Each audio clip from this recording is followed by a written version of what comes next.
Welcome back, brothers and sisters. I am Braden. This is Langley Outdoors, the place where we not only talk about what's going on in the gun world, our beautiful country, and how we're going to fix both of those things together. The content that I'm going to show you right now is going to be one for the record books. It's going to really stick the point right to what we're talking about. You'll get that joke in a second. Everything's going to be linked in the description box below. I can't wait to hear what you guys think. And of course, make sure you hit that like button, subscribe to the channel, and turn the notification bell on if you want to spread that freedom to and fro across this incredible nation. And thank you for doing that. All right, guys, you know what? We're going to have a little candid conversation real quick. We can go with North Carolina doing a little bit of a constitutional carry with some caveats. We got the old blunt all your knives because gun control and knife control is the way. We got FPC saying that there was a leak of, gun owners' data again. We got a little bit of Chris Murphy being a little bit of a BIA, and then we got some more FPC leak. Well, of course, we're going to talk about the knives that need to be blunted because of a stabbing crisis in Europe, because this is so funny, it's going to make you cry. All right, so let's get into this, guys, because you know what? Nothing screams, I need control, like knife control in Britain after gun control, and it almost sounds the exact same thing here.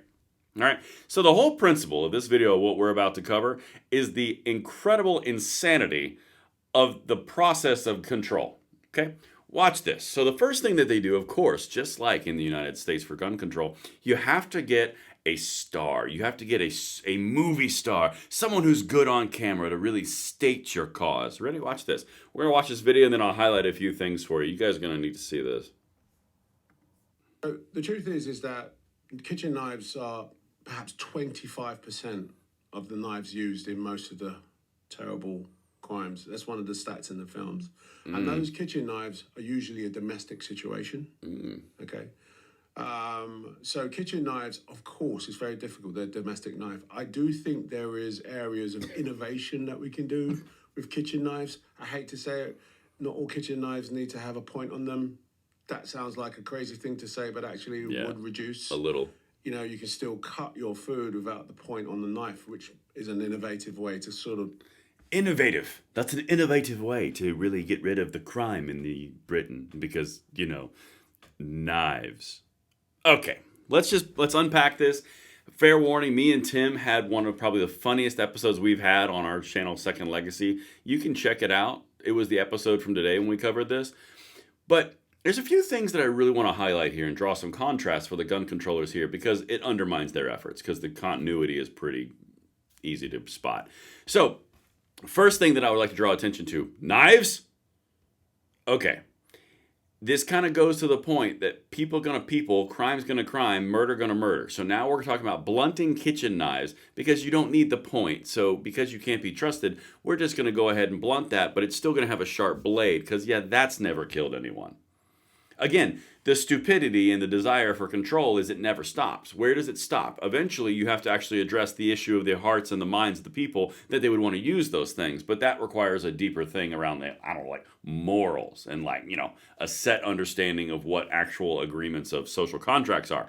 But that's uncomfortable. That requires introspection. We can't have that. So we just got to take stuff away. Okay? It's the same mentality and ethos that the gun controllers here in the United States do. It's the exact same thing, just a different focal point. That's why I'm covering this. All right, next thing. The talking points are very, very similar. They come out with a very large statistic, like 25% of all the crimes involving knives are done through domestic violence. Does that sound familiar? Like the boyfriend loophole, the thing that Chris Murphy is always screaming about? The boyfriend loophole because, domestic abusers can get guns because they aren't convicted. That whole thing. Well, it's the exact same talking point. They're hitting on domestic abuse. Remember the talking point that says if you are a single female and you have a gun in the home, you're 4 to 5 times more likely to have that gun used against you. So bottom line, don't have your rights. It's all the same games, guys. That's why we fight tyranny no matter where we find it. That's the whole point. And sometimes you take a lot of arrows for it.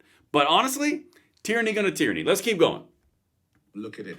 And in a country in crisis, I'm sorry, but let's look at that.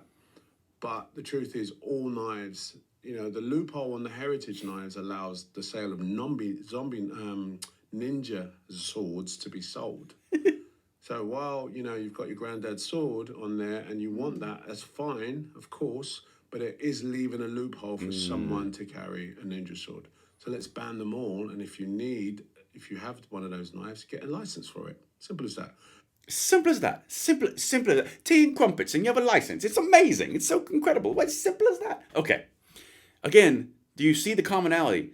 Just ban all of it and then get a license for it. So then go to the government and ask for the right to have a knife. It's the constant mentality of control. Cede all your decisions and cede all your permissions to a centralized, overbearing government. And that way, there's a licensure program. So you can go to it and you can pay for it and generate money for that government to therefore curtail your rights even further. You can self-fund your own tyranny. It's the greatest solution. It's auto-tyranny. That's a shirt. Anyway, we'll come back to that. But what we're talking about right now with the whole loophole thing, guys, the gun show loophole, anything, this is the exact same stuff.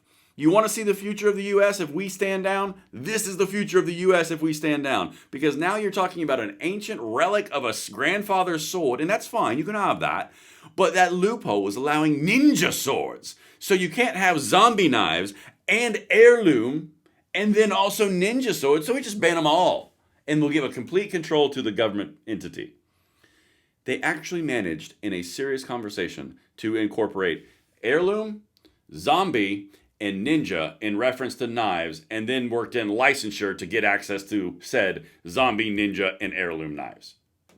Guys. Oh, and they said loophole too. All right, let's keep going, because again, this is how it works. And I think it's a small contribution to society if you say, right, I'm going to back that. I'll get a license for my granddad's sword, because it is leaving these kids vulnerable. Again, there it is. There it is. Because, it's a small contribution that you can make. You can have tea and crumpets, and then you can go and get it on the telly, and then on the tube, and then whatever other things British say, and then go get a license. It's a small contribution to keep the children safe. Guys, it's the same playbook. You want some more evidence of this? Let's jump right on down here. Look, it's just like when they talk about that gun violence is the #1 killer of children in the United States, which is a lie. Look, right here. A total of 507 children were treated in English hospitals for knife injuries in the 12 months to April 2024, according to the latest figures analyzed by the Youth Endowment Fund. It's exactly the same playbook. That's why this is so important that we hit this. Are we going to ban knives here in the U.S.? No. But the important thing is you're seeing the playbook. It's the exact same. It's all from the left. And one last thing. Check this out. Let's see. Where is the actual statement I want to show you here? I can't remember exactly. This is why I highlight things. I didn't highlight this one for some reason. Yeah, let's just go with that one. But the bottom line here, guys, you are literally seeing the playbook applied to whatever fill in the item here, right? Whether it's AR bands or it's expanded magazines that they would call expanded, but they're really just magazines, or it's semi-automatics, or it's rifles, or it's pistols, or it's 50 cal, whatever. Fill in insert button here. But the point is, this exact same playbook has been used to suppress the freedom of peoples across the entire civilized world for 100+ years through the progressive agenda, because they know playing on safety is the one thing that you can get you to give up your rights. It is literally tried and tried and tried again, and it always works. Don't let it work. This is the same language. I hope that was a little bit of entertainment and also a little bit of realism with you. So that's a good way to conclude our Thursday. Good day, sir.